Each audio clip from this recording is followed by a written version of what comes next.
hybrid work environment is a reality for most construction companies. You have folks that are working from home, folks that are working in the office, folks that are doing both as well as working in the field. How do you manage that hybrid work environment? It's a challenge for many people. People are missing out on that opportunity to learn by osmosis, by being in close contact with each other. Communication silos are created. There can be challenges with the divisions between people who are in the office and people who are working from home. Why is that person at home when they should be in the office where I'm at working hard? All of these kinds of issues can come up in this hybrid work environment that many people find themselves in. And that is exactly what I talk about today with my guest, Lizabeth Wesely-Casella. She is an expert in internal communication in organizations, and we talk about how you can be effective in a hybrid work environment. And really, it's all about your leadership. So as we dive into this discussion, you're going to go away with some specific takeaways about how important it is for you to clearly communicate the strategic goals of the organization. Make sure that everyone in your organization is dialed in terms of their role and responsibility. And perhaps most importantly, spending time with people, whether they're working from home or in the office, developing relationships so you have the level of trust necessary to make that hybrid work environment as effective as possible. So as I always say, enjoy my conversation with Lizabeth. She's out of Washington, D.C., and at the end of the podcast, she has a great restaurant recommendation that you should check out. Get in touch with her via all of the social media links, etc., that are in the show notes. And of course, feel free to share Construction Genius with anyone who you think would benefit from listening to the show, and give us a rating or a review wherever you get your podcasts. Enjoy my interview with Lizabeth. This is Eric Anderton, and you're listening to Construction Genius, a leadership masterclass. Thomas Edison said that genius is 1% inspiration and 99% perspiration. If you're a construction leader, you know all about the perspiration, and this show is all about the 1% inspiration that you can add to your hard work to help you to improve your leadership.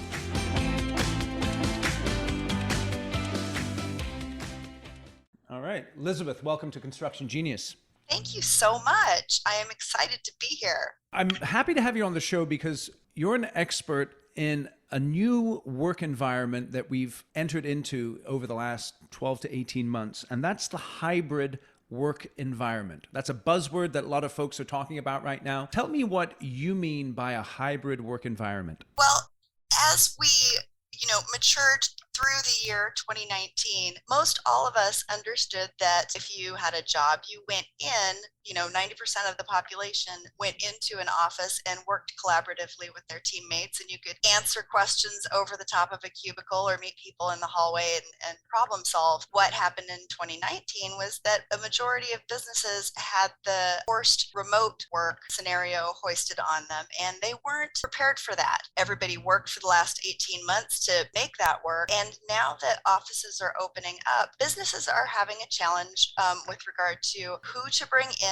and who is willing to come in to perform the day-to-day work that needs to happen in order to support business goals. Okay. So the hybrid work environment means that you're dealing with people who are both on-site and off-site, and you're having to work through challenges of workflow and process in that combined scenario. What is the biggest challenge with workflow and process that people are facing in your experience? Overwhelm. And here's what I mean by that. When you have a team of dedicated people who have, let's say, been with your organization for a really long time, and they're invested in the success of that organization, those people are used to being problem solvers. When you upend your day-to-day rituals and the way that you communicate with people and the way that you execute your reporting, the tendency for those highly invested problem-solving individuals is to spin every plate and catch every ball. And that in turn creates vagary within job responsibilities. The gates of responsibility become blurred, and people don't understand what they're actually tasked with and responsible for versus what they can do and what they've just done over the last 6 months, and people depend on them.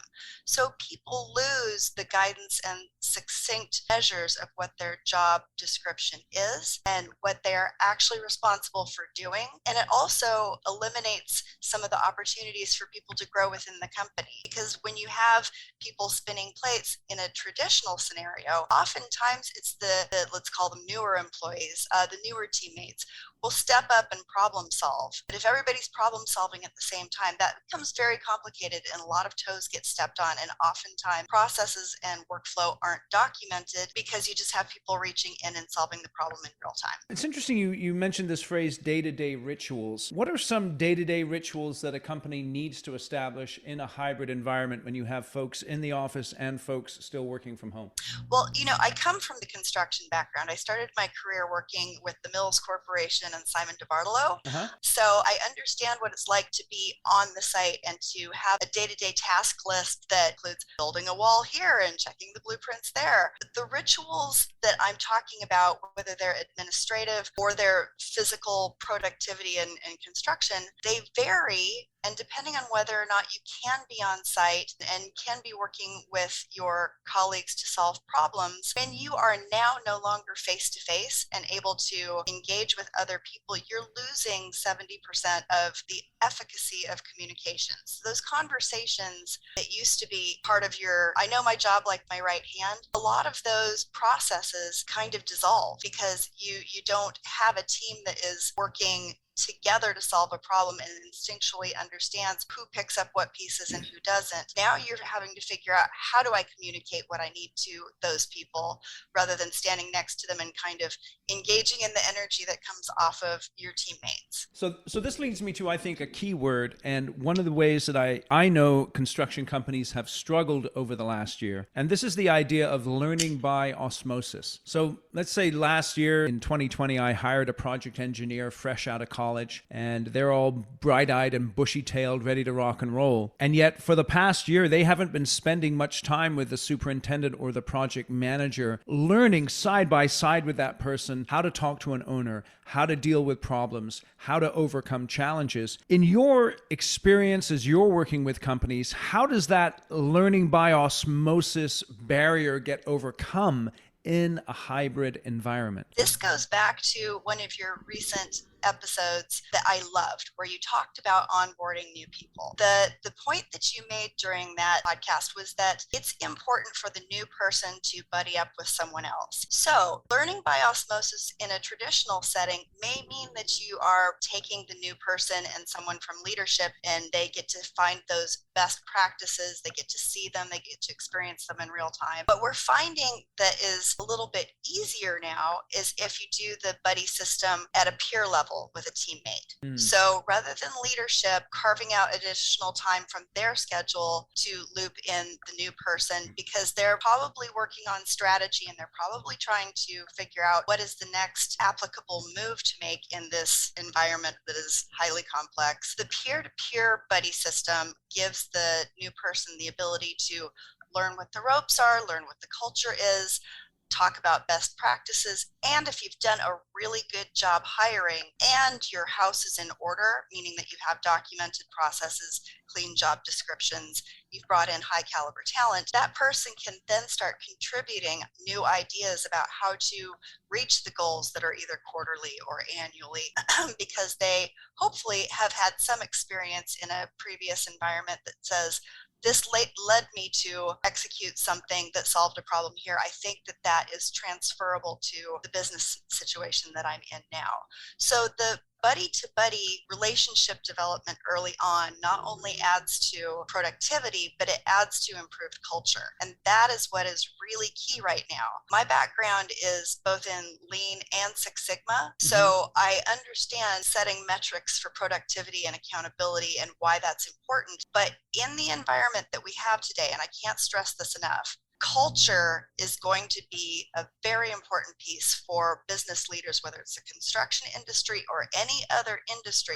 Culture is where people need to focus right now in order to not only keep the ball moving forward, but to retain and attract high caliber talent. Because if you bring people into the conversation about identifying the problems and solving the problems, you have a higher retention of the people on your team that you want to keep there. Okay. Now, culture is something that many people think about, and obviously it's extremely important. Tell me what you mean by that word culture. For the work that we perform, I'm not talking about the HR definition of culture and possibly DE&I. I'm talking about the relationships and the trust that teammates have together. When you have an organization that is divided into several different departments, each one of those pods or teams has their individual challenges. And what you want to do is have a team that understands that workflow for that particular piece of the job, and that they can problem solve or identify problems on their own and work proactively to solve them, or at least bring solution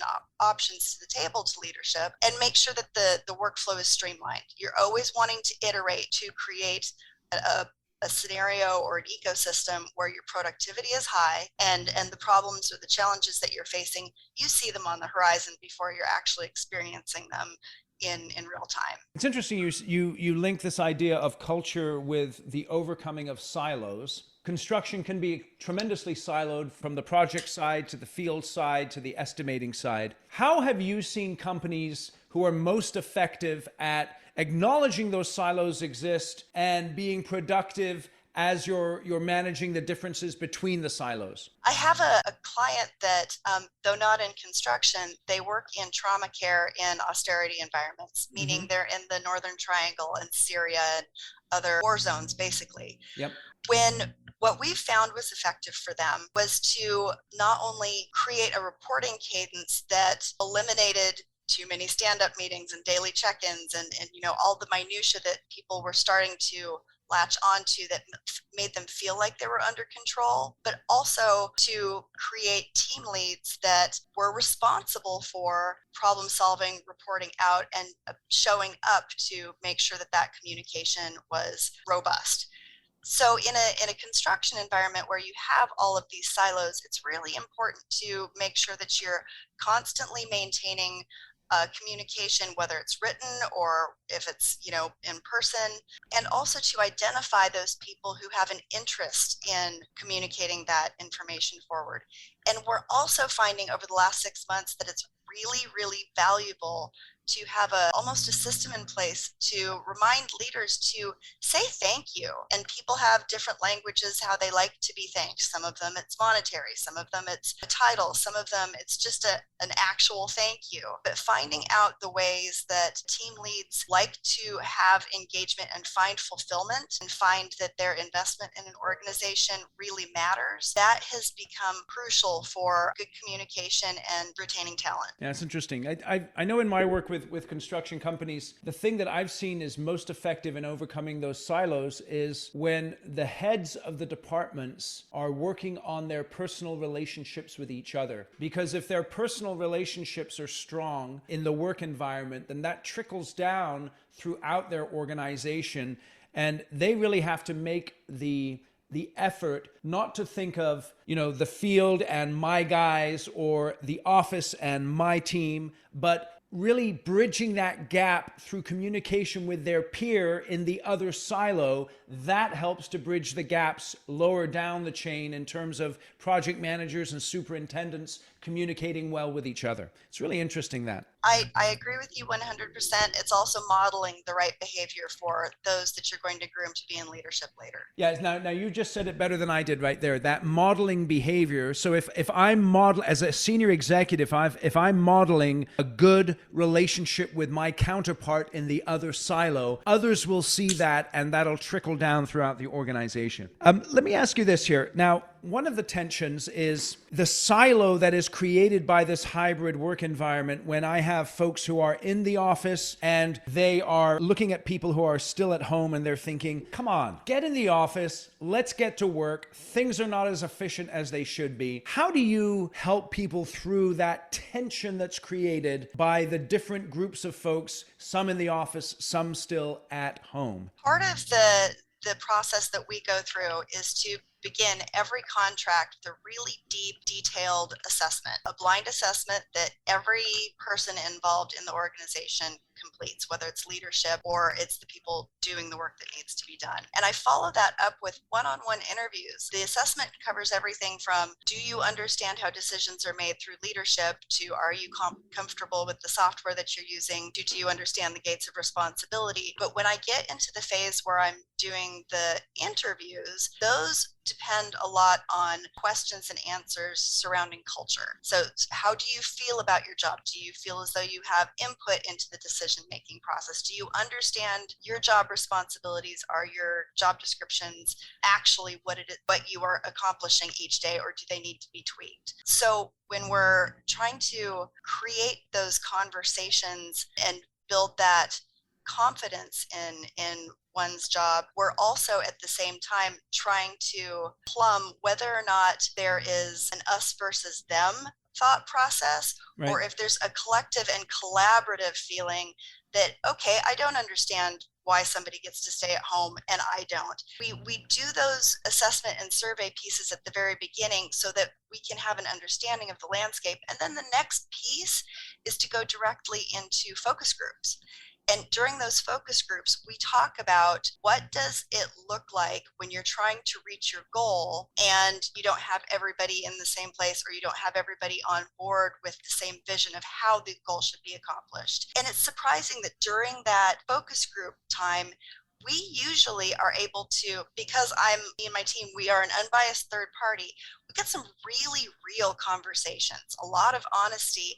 And the outcome of that is that we also get some really good solutions, really creative stuff, and oftentimes from people that, let's say, leadership didn't expect to use their voice. So we're getting the benefit of a couple really great pieces of information within that activity. One is, what is the problem as the people who are doing the work see it, which is often different than what leadership sees. How do we solve it in a way that the people who are doing the work are going to have buy-in? And then also, who's prepared to be a creative problem solver and bring solutions to the table that maybe we didn't identify that we should be looking at to groom for future leadership positions? It's a really powerful activity that oftentimes brings a lot of camaraderie to the group. Let me ask you about creative problem solving. Construction is problems, problems, problems every single day. If you don't like problems, then get out of construction, right?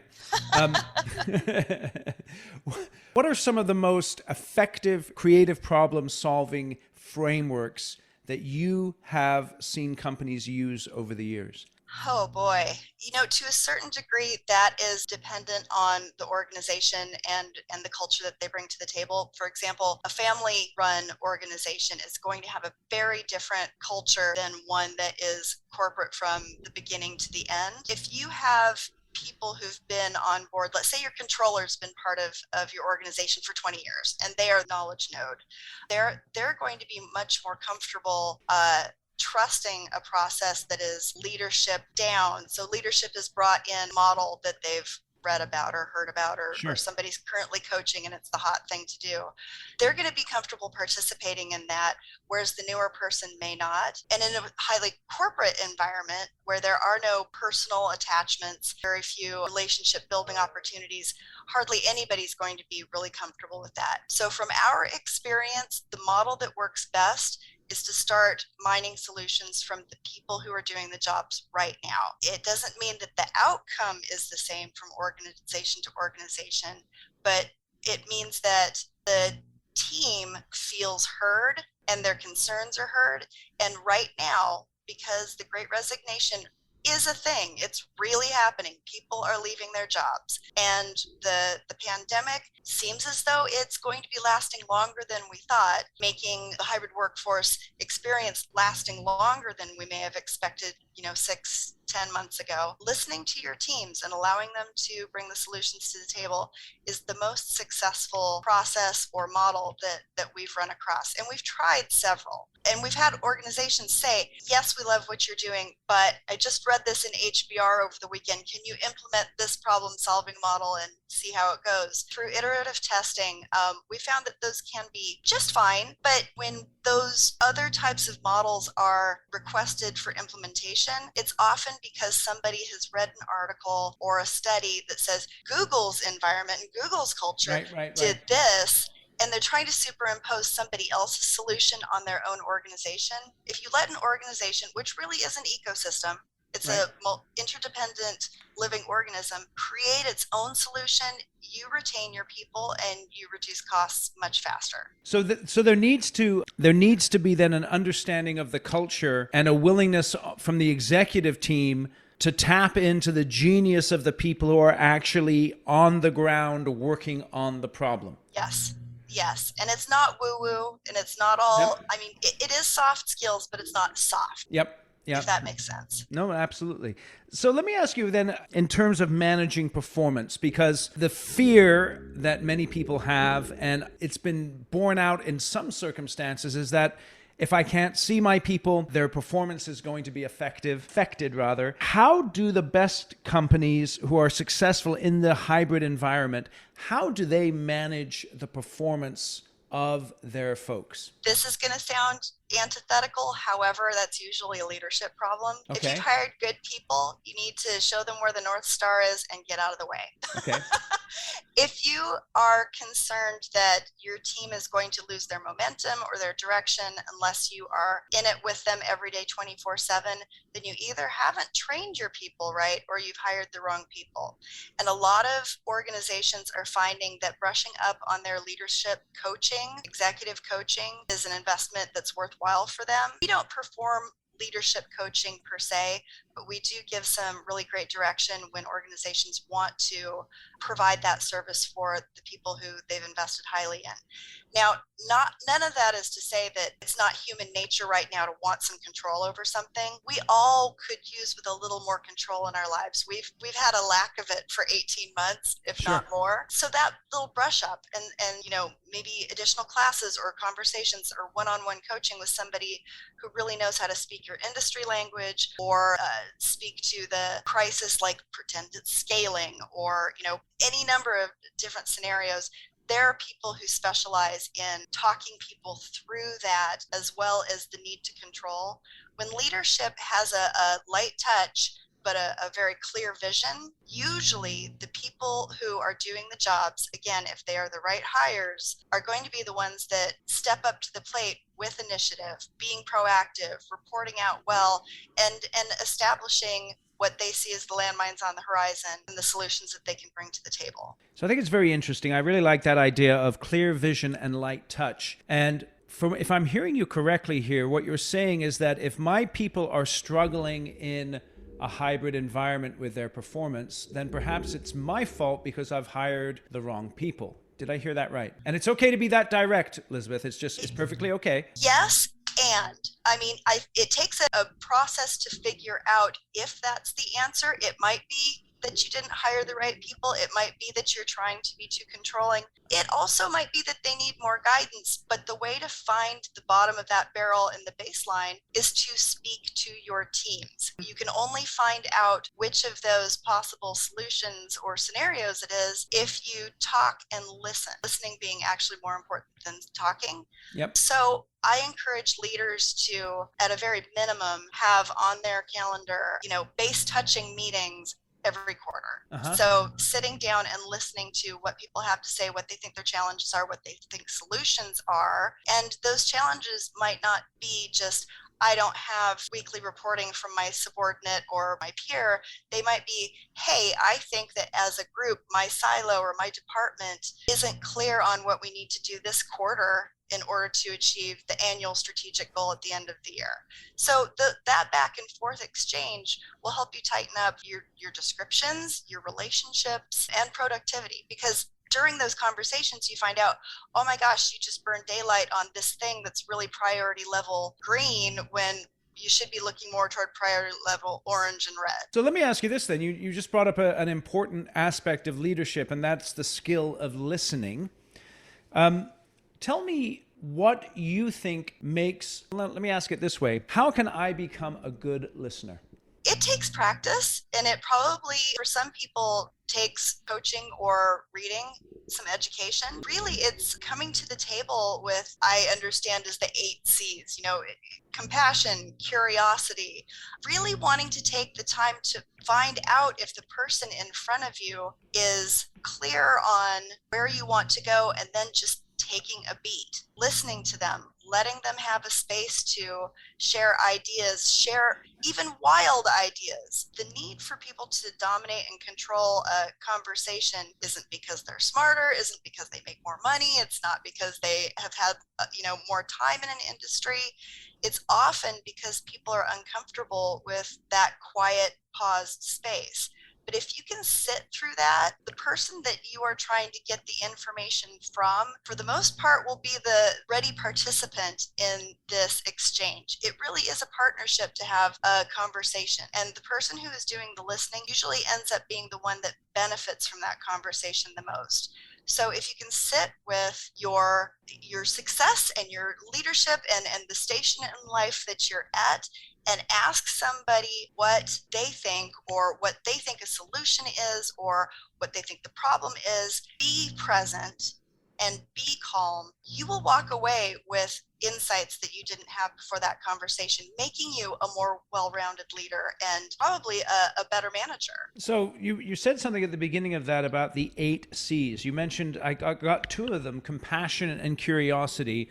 What are the other 6? Off the top of my head, I cannot remember because I'm having a mind blank. However, they are part and parcel of a psychotherapy model called internal family systems. Uh-huh. And it really has to do with being present with all of the different parts that you bring to the table and allowing them to be calm and engaging another human being. So through the power of the internet, I just found those 8 C's, and I'm just gonna pull them up here real quick. So we've got calm, clarity, curiosity, compassion, confidence, courage, creativity, and connectedness. Yes.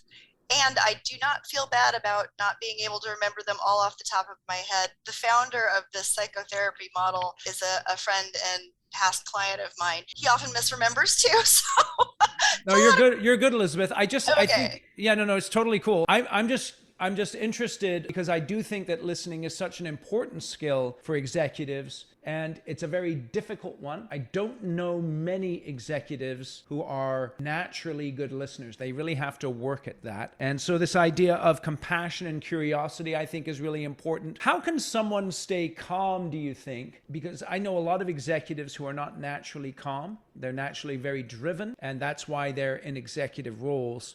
How do you think an executive can stay calm in a difficult conversation with someone who reports to them, or maybe a peer or something like that, and in terms of being able to hear what's being said? In a scenario where you are working on a team and the whole point of the exercise is to better the scenario, approaching the conversation with a level of trust that you are engaging with someone who is as invested as you are is a great place to start. Not all conversations are going to be easy to remain calm through, but not all conversations are about improving the situation that you're currently in with someone who's already on your side. So if you're in collaboration with someone during a conversation and the whole point of it is to make the scenario or the quarterly workload or the next step in a project better, if you can trust that you are in that conversation with an ally or a peer or a collaborator,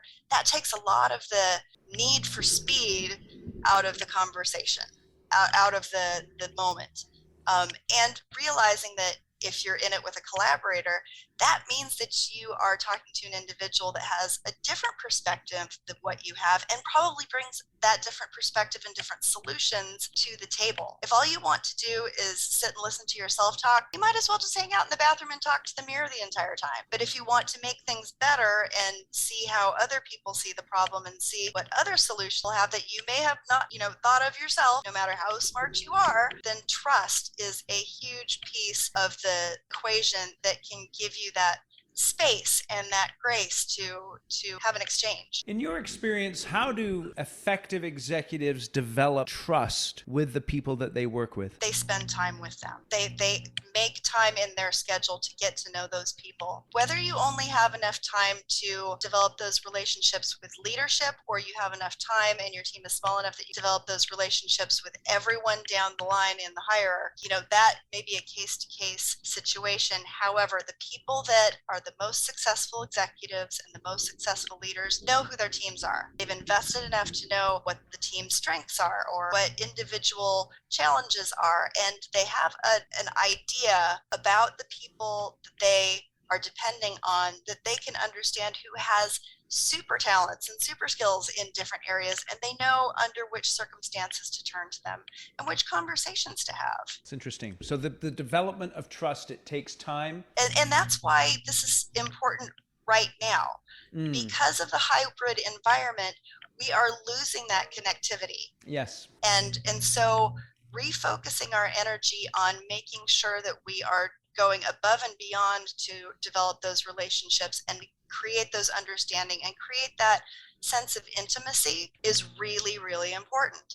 And it doesn't sound like what you should be doing during a crisis 2-year period, but it actually is. You can't solve problems of human retention and talent retention with shiny new objects like the latest CRM or the latest project management software. Solve these problems by understanding the humans that you surround yourself with. Very interesting. So let's talk about that a little bit more then. Hybrid is a reality for most companies at the moment. Who knows how long that will last? What are 3 action steps the president or the CEO of a company can immediately take to make hybrid as effective as possible? 1, make sure that your annual strategic goals are broken down into quarterly goals, and that every single person is aware during each quarter exactly what they should be shooting for. Okay. Now, if that means that you are, going over them in your team meetings on a weekly basis, or you're doing something like I do with my team,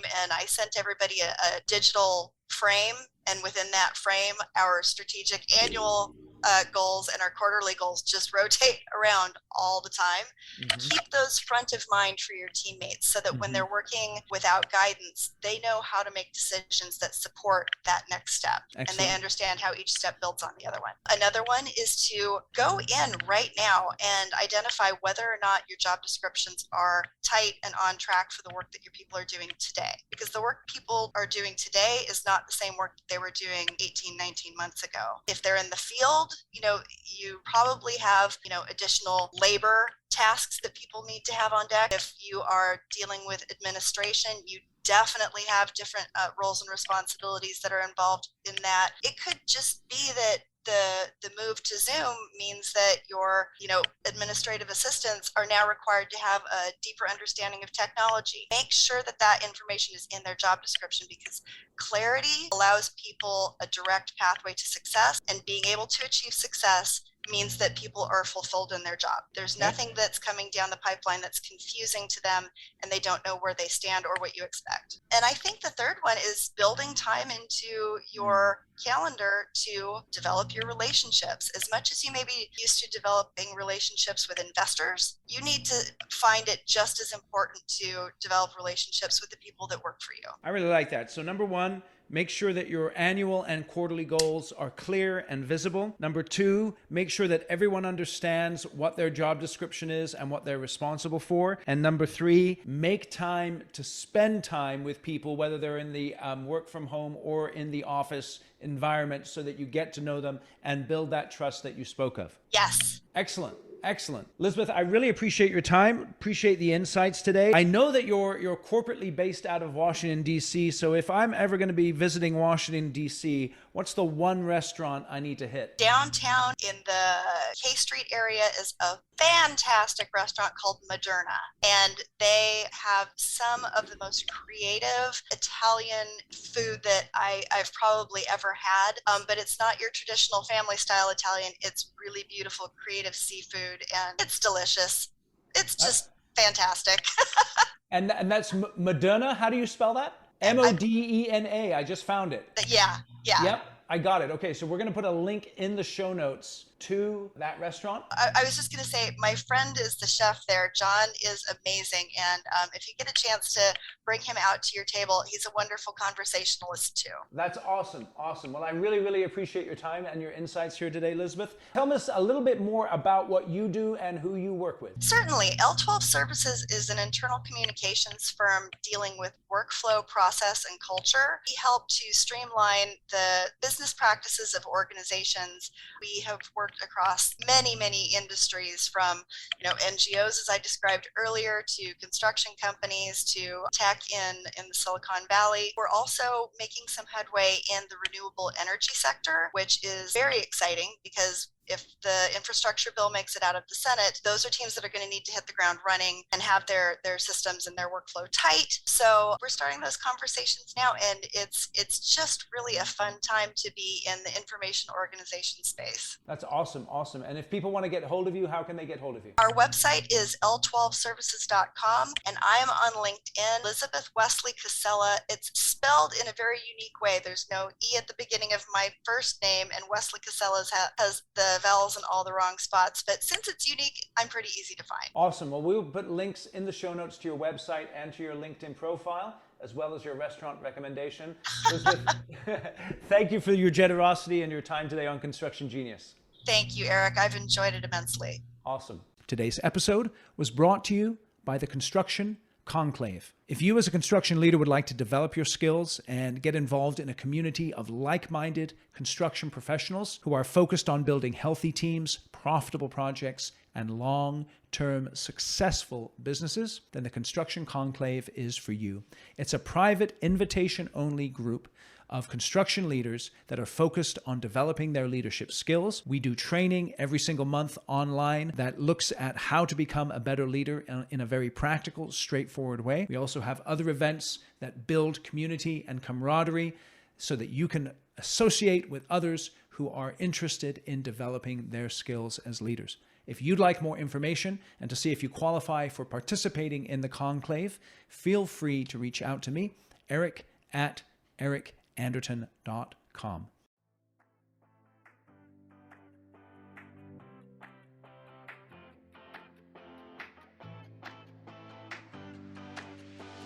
Thank you for listening to this episode of Construction Genius.